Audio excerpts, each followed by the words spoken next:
시편 기자는 아예 믿음이 없는 것이 아니에요. 아예 하나님께서 나를 외면하실 거라고 이렇게 생각하고 있는 것은 아닌 것 같아요. 근데 정말 그가 힘든 건 뭐냐면 하나님의 때를 기다리고 있으면서도 그 하나님의 때를 기다리는 것이 너무나도 힘들다라는 것이죠. 사실 우리가 그 기다리는 그 하나님의 때라는 것이 사실 어떻게 보면 하나님의 때를 기다리는 것인지 나의 때를 정해놓고 그것이 이루어지기를 기다리는 것인지 어떻게 보면 이게 헷갈릴 때가 있어요.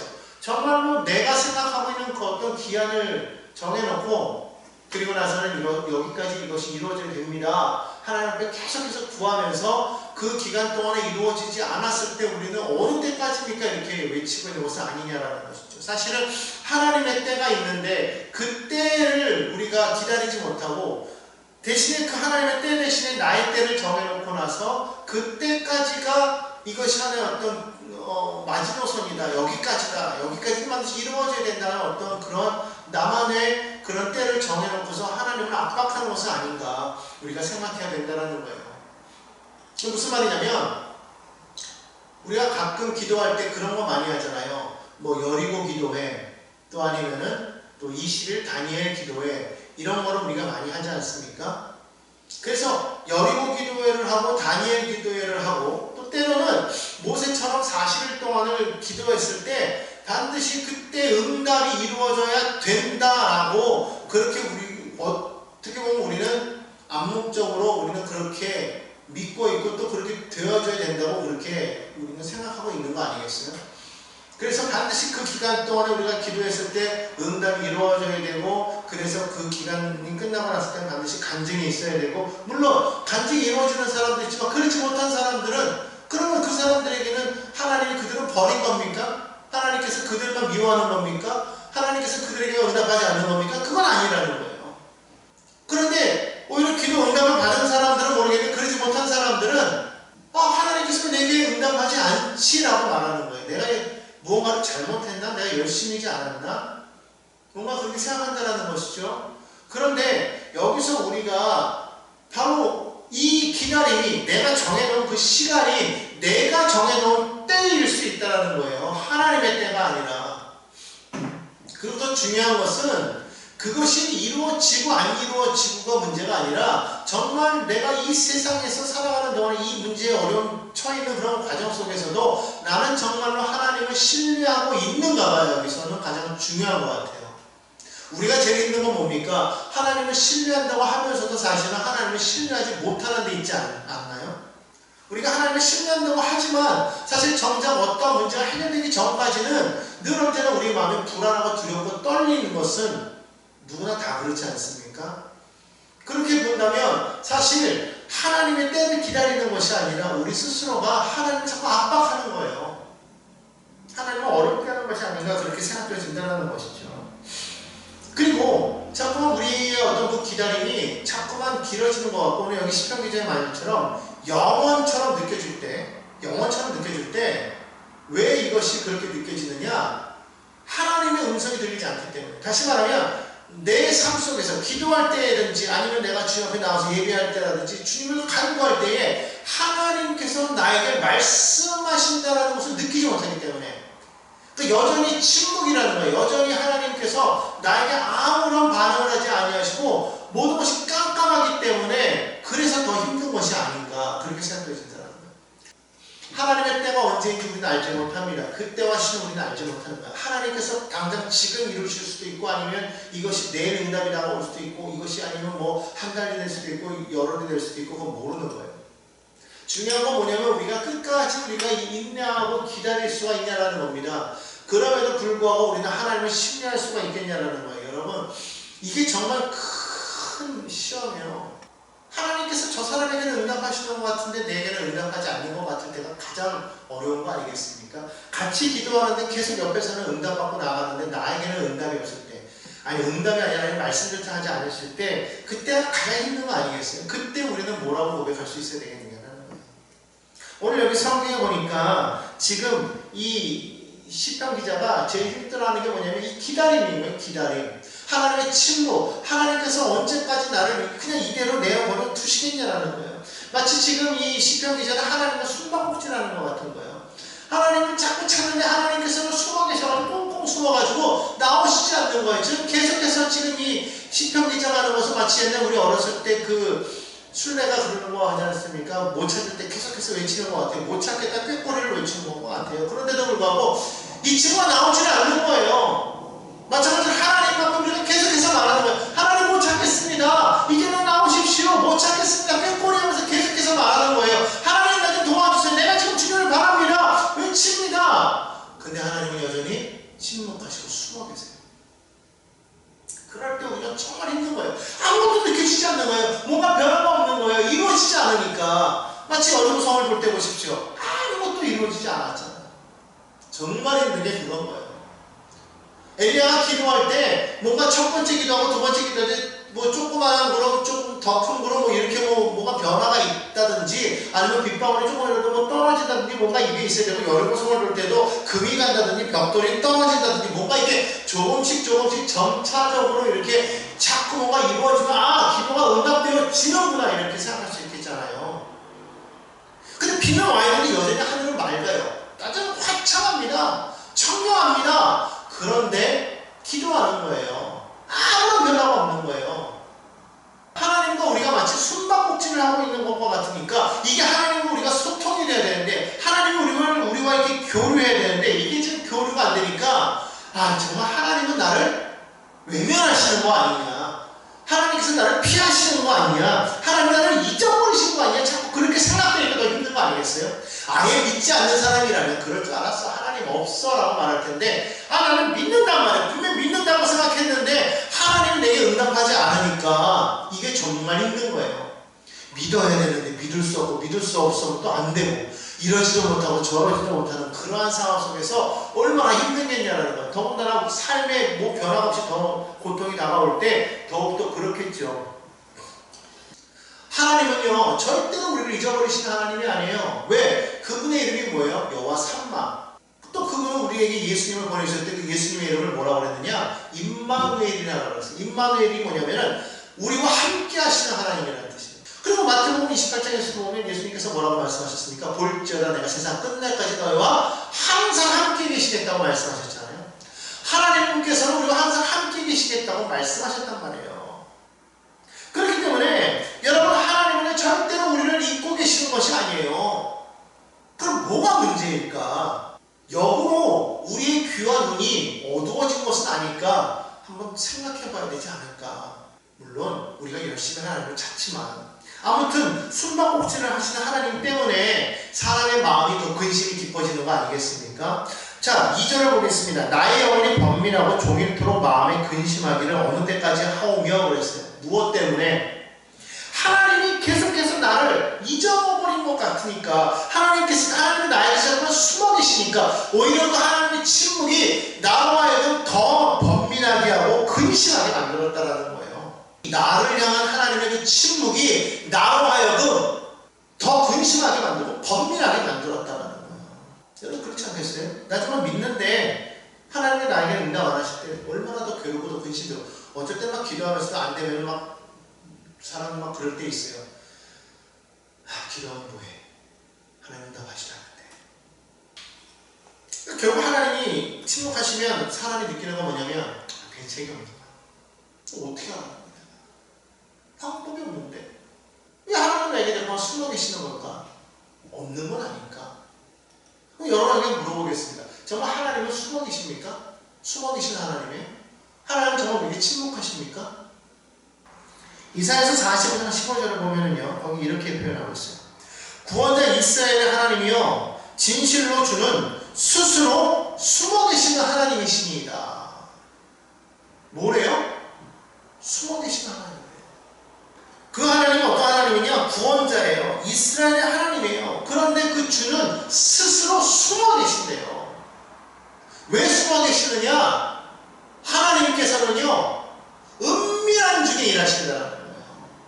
은밀한 중에 계시는 하나님이시라는 거예요. 숨어 계시지만 은밀한 가운데서 일하시는 하나님이라고 그렇게 말합니다. 마태복음 6장 18절에 그렇게 말합니다. 사람에게 보이지 않고 오직 은밀한 중에 계신 내 아버지께 보이게 하려 함이라. 은밀한 중에 보시는 내 아버지께서 갚으시리라. 여러분, 하나님이 숨어 계시는 것 같습니다. 하나님께서 나와는 상관이 없는 것 같습니다. 내게 응답하지 않는 것 같습니다. 나는 잊혀져 버린 것만 같습니다. 정말 외롭습니다. 괴롭습니다. 그런데요, 하나님께서는 내가 모르는 그 순간에도 일하고 계시더라고요. 내가 잠을 자는 그 순간에도, 내가 괴로워하는 그 순간에도, 내가 기도할 때나 기도하지 않을 때나, 깨어있을 때나 잠잘 때나, 일할 때나 놀 때나 쉴 때나, 어느 때라도 하나님께서는 지금도 일하고 계시더라고요. 하나님께서는 내가 알지 못하는 사이에 일하시면서 어느 순간에 갑자기 짜잔 하고 하나님께서 우리에게 기적을 베풀어 주시라는 거예요. 너는 내게 부르시시라 내가 내게 응답하겠고 내가 알지 못하는 은밀한 일을 내게 보이리라. 여러분, 우리가 부르짖을 때 우리는 무엇을 원하고 그것을 이루어 주십시오라고 우리는 부르짖지만, 하나님께서 우리에게 응답하실 때는 내가 알지 못하는 은밀한 것으로 내게 응답하신다는 것입니다. 은밀한 중에 응답하시는 하나님이라는 거예요. 하나님은 드러내놓고서 그것을 하시는 하나님이 아니시라고요. 하나님께서는 우리에게 가장 좋은 것으로 우리가 정말 알지 못하는 그 순간에도 우리를 위해서 계속해서 일하시고 계세요. 그래서 그것을 우리에게 짠하고 우리에게 베풀어 주시는 그런 하나님입니다. 그렇기 때문에 우리는 느껴지지 않아도 우리는 믿어야 됩니다. 뭘 믿느냐? 하나님의 말씀을 믿으라는 거예요. 하나님의 말씀은 언약이잖아요. 그 언약의 말씀을 믿으라는 거예요. 그 약속의 말씀은 반드시 이루어지겠다고 말씀하고 있어요. 하나님의 말씀이 1점이라도 변함없이 다 이루어지는 거예요. 천지는 없어질지라도 변할지라도 하나님의 말씀은 반드시 이루어집니다. 그렇기 때문에 내가 지금 보이지 않아도, 들리지 않아도, 느껴지지 않아도 하나님께서 나를 위해서 얘기하고 계시는구나, 하나님이 나를 위해서 일하시는구나, 여러분 그 말을 믿고 믿음으로 나아갈 때 하나님의 영광을 보게 되는 겁니다. 요한복음 11장 40절에 말하잖아요. 예수께서 이르시되 내 말이 내가 믿으면 하나님의 영광을 보리라 하지 아니하였느냐. 주님께서 이렇게 말씀하셨다는 거예요. 믿으면 영광을 보인다는 거예요. 다시 말하면 내가 지금 마음으로 느껴지지 않아도, 눈으로 보이지 않아도, 귀로 들리지 않아도, 마치 하나님이 나를 잊어버린 것 같고 하나님께 내가 버림받은 것 같고 뭔가 하나님께서 나와 이렇게 단절된 것 같은 그런 느낌이라고 할지라도 내가 믿으면 마침내 하나님의 영광을 보게 된다고 말씀하시는 거예요. 그 왜 그러냐? 에베소서 3장 20절에 바울은 그렇게 말하는 거예요. 우리 가운데서 역사하시는 능력대로 우리가 구하거나 생각하는 모든 것에 더 넘치도록 능히 하신다. 그렇게 말씀하고 있거든요. 그분이 우리 하나님이라는 거예요. 그러니까 바울은 어떻게 말하고 있냐면 그 하나님이 우리 가운데서 역사하고 계신대요. 전혀 느껴지지 않잖아요. 그런데 하나님은 우리 안에서 역사하고 계시는 거예요. 여러분, 지금 우리가 보이지 않는다고 해도 우리 안에서는요, 모든 몸의 장기들이 자꾸 운동을 하고 있는 거예요. 그렇잖아요. 뭐 우리 안에 있는 모든 몸에 있는 세포가 다 지금 움직이고 있어요. 피는 우리 몸을 돌고 있고요. 세포들이 막 움직이고 있고요. 뇌는 생각하고 있고요. 지금 막 눈도 움직이고 있고. 근데 우리 이게 보여요? 안 보인다고. 안 보이지만 어떻게 되고 있습니까? 지금 일하고 있단 말이에요.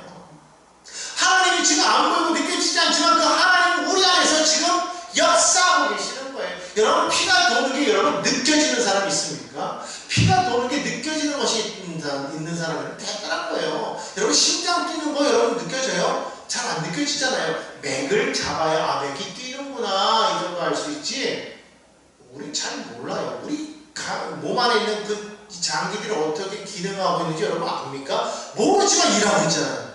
모르지만 운동하고 있는 거예요. 하나님은요, 우리 가운데서 그렇게 역사하시는 거예요.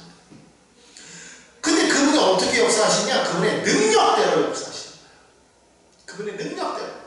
어떻게? 우리가 기도하는 것이나 구하는 것이나 생각하는 것보다 더 많이, 더 넘치게 우리에게 부어주신다는 거예요. 그러니까 우리가 가끔 내가 생각하는 것 같이 이루어지지 아니하여도 여러분 믿음을 가지고 끝까지 기대하면서 인내하면서 나아가야 된다는 거예요. 자, 그런데 오늘 여기 성경에 보니까 그런데 어쨌든 간에 그렇게 지금 그 시편 기자가 하나님께서 자신에게 응답하지 않아서 너무 근심하고 있는데, 그런데 거기에다 더한 것이 이 사람을 지금 두렵게 하고 있다고 그랬어요. 3절에 보니까 지금 자기가 두려워요. 왜 두려우냐? 자기가 지금 왜 무엇 때문에 두려우냐? 첫째는 4절에 보니까요. 원수가 말할 때 내가 그를 이겼다. 그러니까 그가 나를 이겼다라고 말할까봐 두렵다라는 거예요. 물론 실제로 이겼으니까 이겼다라고 말하는 거겠지만 그가 나를 이긴 것도 사실은 문제가 되겠지만 뭐예요? 그렇게 그가 말하는 것이 두렵다라는 거예요. 하나 어떻게 보면은 평판이죠. 평가. 저 사람이 나를 어떻게 평가할까? 사람들이 이 일에 대해서 나를 어떻게 평가할까? 어떻게 바라보고 있을까가 두려운 거예요. 그 사건 자체가 두려운 것도 있겠지만 그것보다도 더 두려운 게 뭐냐면 그것 때문에 이들이 나를 어떻게 평가하고 있느냐. 저거 아무것도 아니구나. 거봐지 저렇게 됐어 라고 하는 그 말을 들을까봐 나의 대적이 그렇게 말하는 게 얼마나 자존심 상하는 거예요. 근데 그 말을 들을까봐 지금 이 시편 기자는 두렵더라는 거예요. 그리고 또 뭐라는 겁니까? 그것 때문에 내가 흔들릴까봐. 그렇게 말해도 그냥 내가 흔들리지 않으면 되는데 사람이 참 그래요. 무슨 말을 들으면 마음이 흔들려요. 아니라고 부르는 사람들이 있는데 실제로 아무리 나는 사람들 말에 신경 안 써. 누가 뭐랬다 뭐 신경 안 써. 누가 나에게 무슨 악플을 달고 이래도 나는 그런 거 흔들리지 않아. 그래도 여러분 그러면 계속해서 들어가 봐요. 마음이 안 흔들린다. 그러니까 지금 이 시편 기자는 그게 두려운 거예요. 내가 그렇게 된 것도 두려운데 자꾸 그런 말을 내가 들음으로 인해서 내 마음이 흔들릴까봐 더 두려운 거예요. 여러분 안 그렇습니까?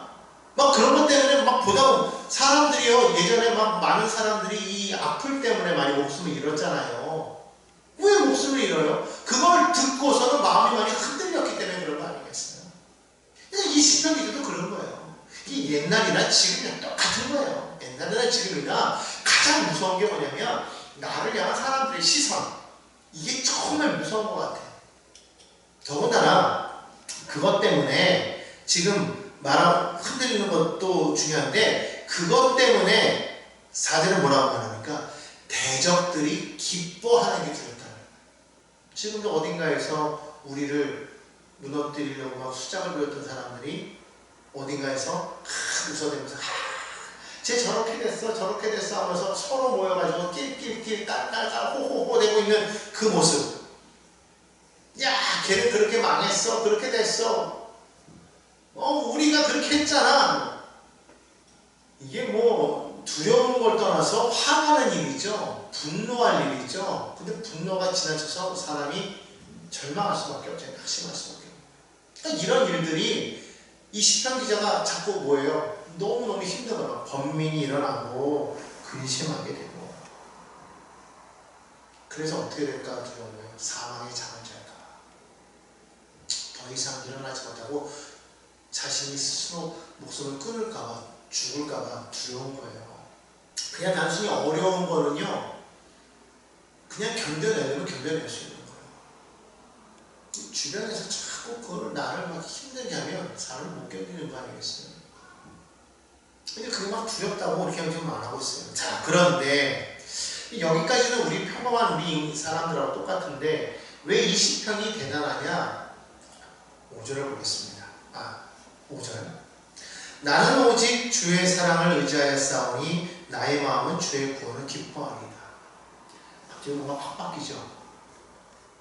지금까지 모습을 보면 정말 두려움에 쩔어서 뭔가 어디 구석에 처박혀가지고 벌벌벌 떨고 이빨을 손톱을 물어뜯으면서 그냥 벽을 긁으면서 그냥 히스테리에 걸려가지고 그냥 이러고 있는 그런 사람의 모습 아니에요?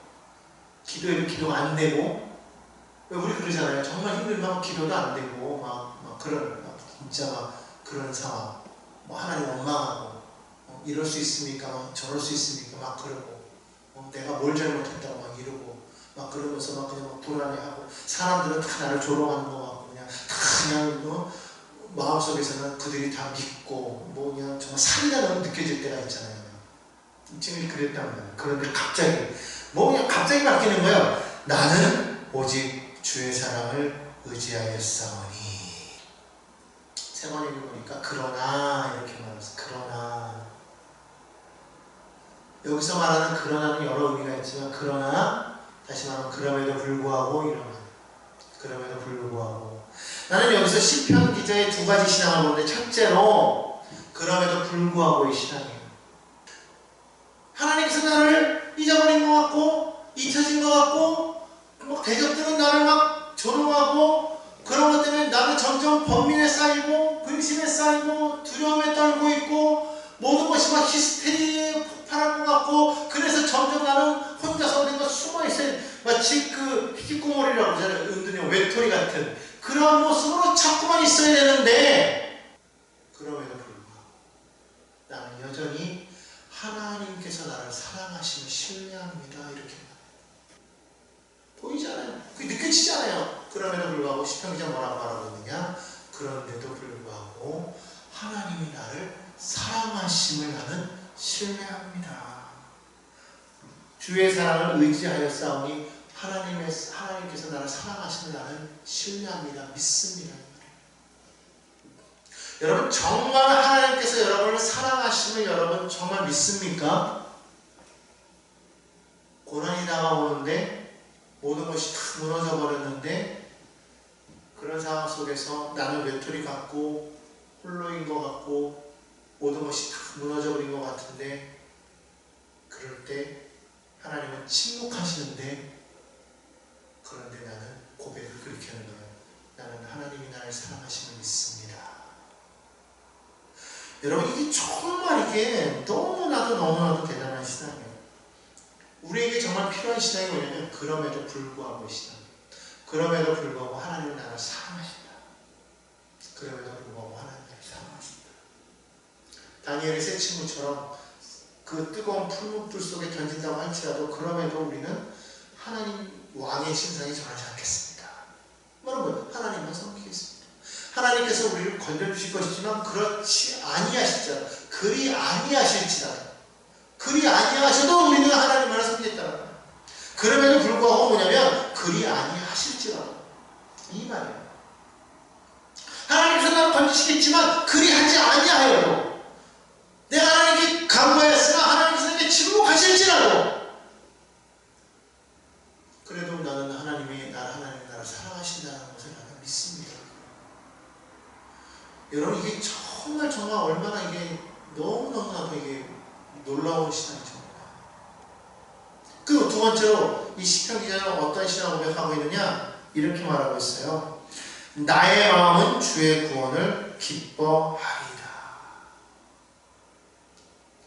이게 주의 구원을 기뻐하리이다 라는 말은 아직 구원받지 않았는데 구원하실 것에 대한 것을 미리 지금 선언하면서 기뻐하겠다는 거예요. 그 뭐냐면 아직은 아니지만 반드시 하나님께서 나를 구원하실 것이다. 마침내 나를 구원하실 것이다. 나는 마침내 시다. 나는 그걸 이렇게 봤어요. 마침내 시다. 아직은 이루어지지 않았지만 그러나 마침내 하나님께서 나를 구원하실 것이다. 아직 기한은 정해지지 않았어요. 언제일지 몰라요. 끝나지 않을 수도 있어요. 영원할 수도 있어요. 그러나 마침내 결국은 하나님께서 나를 구원하신다는 그 소망을 잃지 않고 있는 거예요. 지금 여기서 이게 이루어진 게 아니라 아직 아닌데도 불구하고 그럼에도 불구하고 그것을 미래에 일어날 일이지만 여전히 그는 신뢰하고 있어요. 그러니까 그럼에도 불구하고 마침내 이 두 가지 신앙을 지금 붙잡고 있다는 거예요. 그러면서 뭐라고 그래요? 기뻐한대요. 자, 여러분 보십시오. 우리가 이 기뻐한다라는 거에 대해서 한번 살펴봐야 되겠는데 여러분 기뻐한다고 할 때 그 기쁨 여러분은 무엇 때문에 기뻐하십니까? 여러분이 기뻐하는 건 왜 기뻐하는지를 알아야 되는 거예요.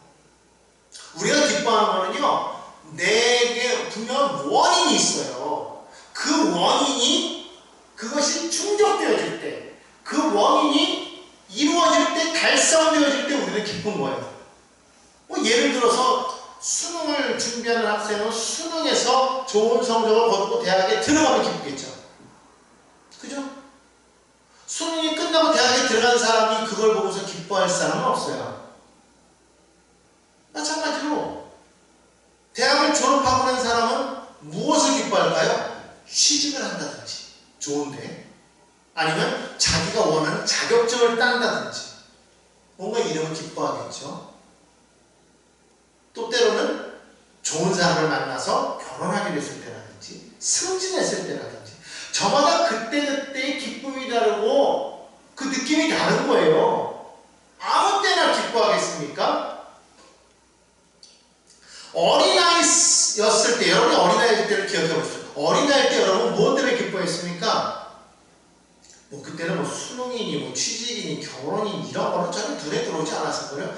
제 생각에는 제가 어렸을 때는 뭐 때문에 기뻐했냐면요, 구슬 몇 개 딴 것 때문에 기뻐했고요, 한 번도 잃지 않고 구슬을 다 땄을 때, 그리고 딱지치기 해가지고 그 딱지를 내가 다 쓸어 담았을 때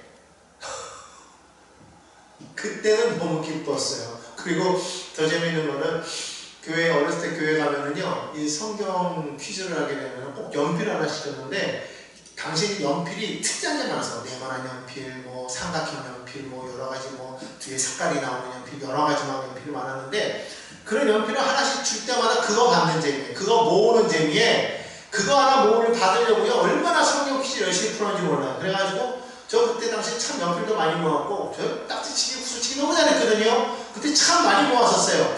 그때는 그것이 그렇게 기뻤고 그것이 나의 큰 재산이었고 자랑이었는데, 지금에 와서 보면은 남아있는 거 하나도 없어요.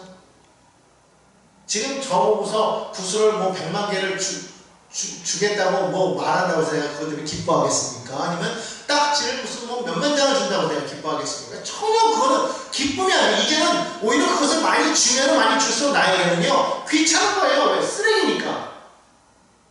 근데 어릴 때는 그게 아니거든요. 그것처럼 큰 보물이 없었단 말이에요. 그러니까 그때는 그것만 보고 막 기뻤어요. 얼마나 기뻤는지 몰라요. 만화 영화 봤다고 얼마나 기뻐했는지 몰라요. 지금은요, 아니에요. 그 기쁨이 달라졌단 말이에요. 그러니까 다시 말하면 기쁨은 내가 지금 무엇을 바라보느냐에 따라서, 그 마음에서 무엇이 지금 투영돼서 나와서 그것을 바라보느냐에 따라서 기쁨은 얼마든지 달라질 수가 있더라는 겁니다. 여러분, 지금 배고픈, 당장 지금 배고픈 사람에게 보석이 중요하겠어요? 아니면 음식이 중요하겠어요? 물론 둘 다 있으면 좋고, 보석 있으면 보석 팔아서 사겠지만, 그게 아니라 아예 무인도에 여러분이 딱 혼자 떨어졌는데 거기는 아무것도 없어요. 그럼 거기에 여러분 보석을 산처럼 쌓아놓는다고 해서 그것이 의미가 있겠습니까? 아니잖아요. 거기에서 필요한 것은 음식이죠. 보석보다 더 귀한 게 음식이에요.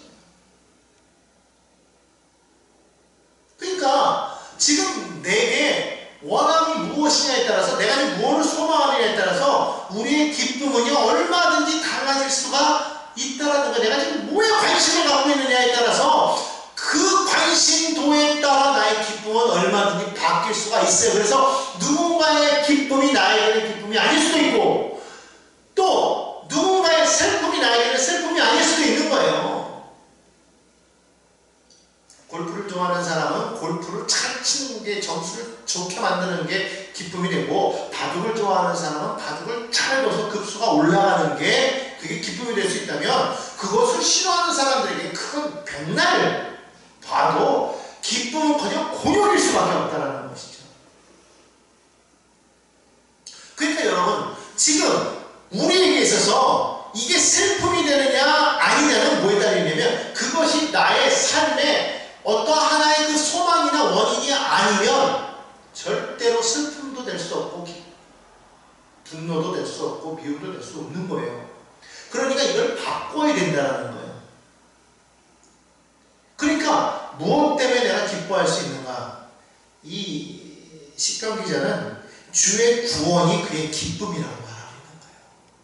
다시 말하면 하나님께서 나를 구원하시고 했을 때 그 분명한 소망을 두고 그것이 목표가 되어 있기 때문에 그는 그것만 바라보고서 그게 기쁨인 거예요.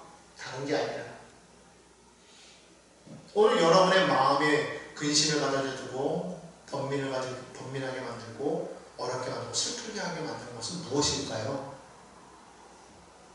그것을 내려놓고 바꿔보자는 거죠. 내가 지금 바라는 것이 무엇인가? 무엇을 바라봐야만 내가 기쁠 수가 있겠는가?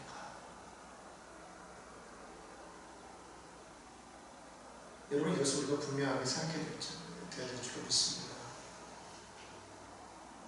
어떤 자에게는 건강함이 필요하듯이 자기에게 가장 필요한 것, 그것을 우리가 우리의 삶의 기쁨이라고 여긴다면 오늘 우리 크리스천들에게는 진정한 우리의 삶의 기쁨이 주님이 되어야 됩니다. 언제라도 주님이 우리와 함께 하심을 우리가 기쁨으로 여길 수 있는 거예요. 그러니까 정말 참된 신앙의 그 급수, 신앙의 어떤 깊이, 정말 참된 크리스천이다 우리가 말할 수 있다는 건 뭐냐면, 어떠한 상황 속에서 그것 때문에 절망하는 것이 아니라 그럼에도 불구하고 그 가운데에서 정말 주님을 바라보면서 얼마든지 기뻐할 수 있는 거예요. 그런 크리스천들이 되어야 되겠다는 거예요. 자꾸 오늘날 그것이 주님 때문이 아니라 다른 것 때문에 뭐 얼마나 교회가 많이 싸웁니까?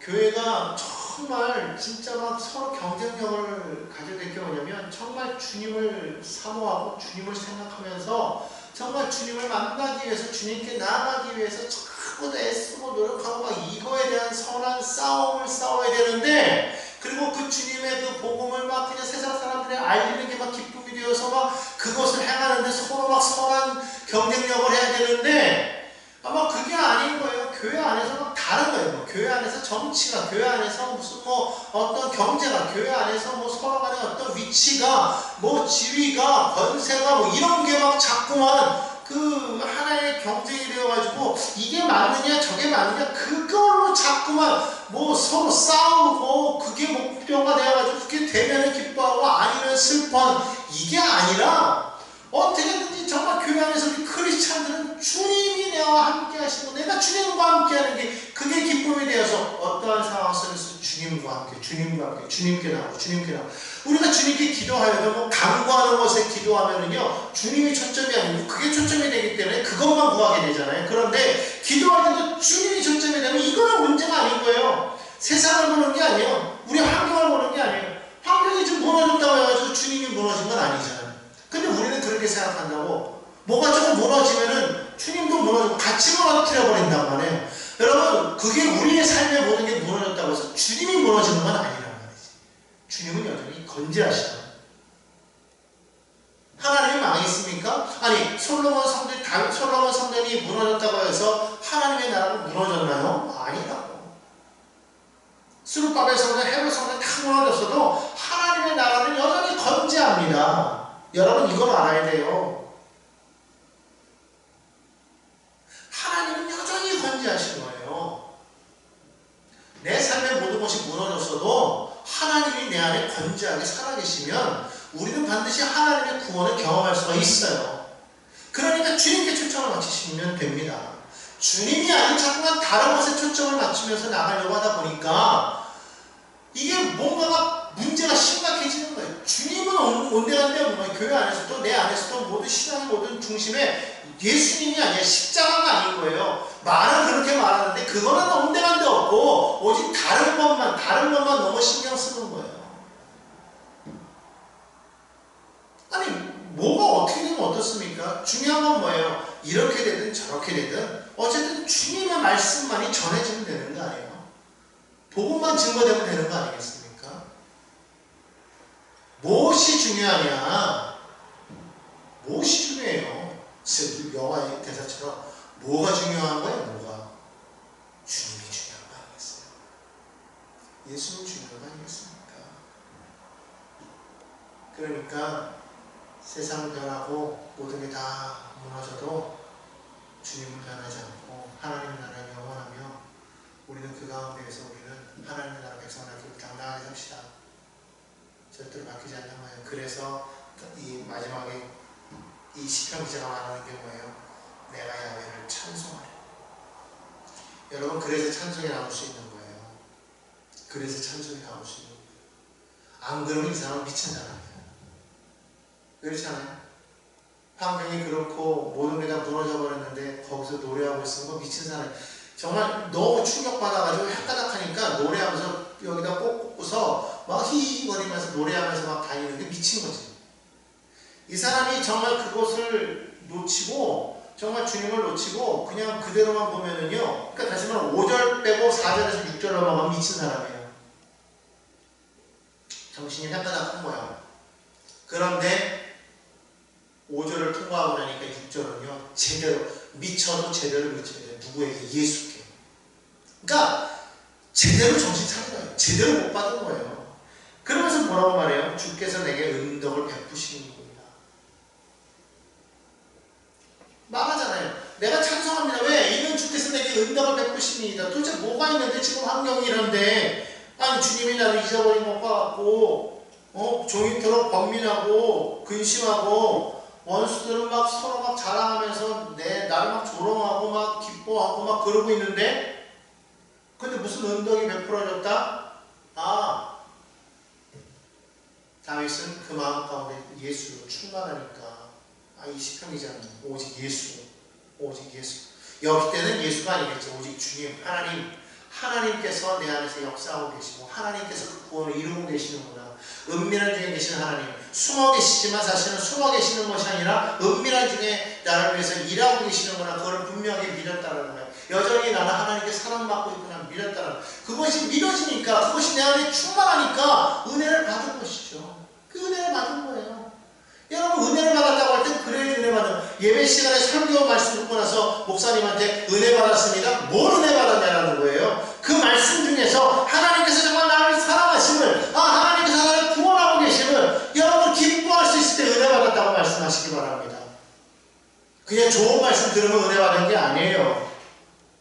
말씀 속에서 뭔가 명언을 듣고 말씀 속에서 뭔가 아주 기가 막힌 어떠한 그러한 말의 어떤 다른 문장을 듣고 나서는 이야 기가 막혔습니다. 예화가 멋졌습니다. 그러면서 정말 은혜 받았습니다가 아니라는 거예요. 와 기적이 일어나는 간증을 들었네요. 대단하십니다. 은혜 받았습니다가 아니라는 거예요. 그 말씀을 들으면서 정말 나의 삶이 지금 어둡고 힘들고 괴로운 가운데 있음에도 불구하고 하나님께서 나를 여전히 사랑하시는구나. 하나님께서 나를 구원하시는구나. 이것이 내 마음에 차고 넘쳤을 때 그때 말하는 게 뭐예요? 은혜를 받고 있다라고 말하는 거예요. 여러분 그렇기 때문에 예배 때마다 은혜 받았습니다. 은혜 받았습니다. 그런 말 하지 마세요. 진짜 은혜 받았으면요 삶에서 항상 주님이 나와 함께 하시면 늘 그것이 은혜임을 고백하는 저와 여러분이 되어야 될 줄로 믿습니다. 할렐루야. 자, 그러면 여러분 외롭습니까? 여러분 하나님께서 여러분을 잊으셨습니까? 아니죠. 지금도 하나님은 우리를 바라보고 계시고 기억하고 계시고 우리를 위해 일하시는 좋으신 하나님이심을 믿으시기를 주님의 이름으로 축원합니다.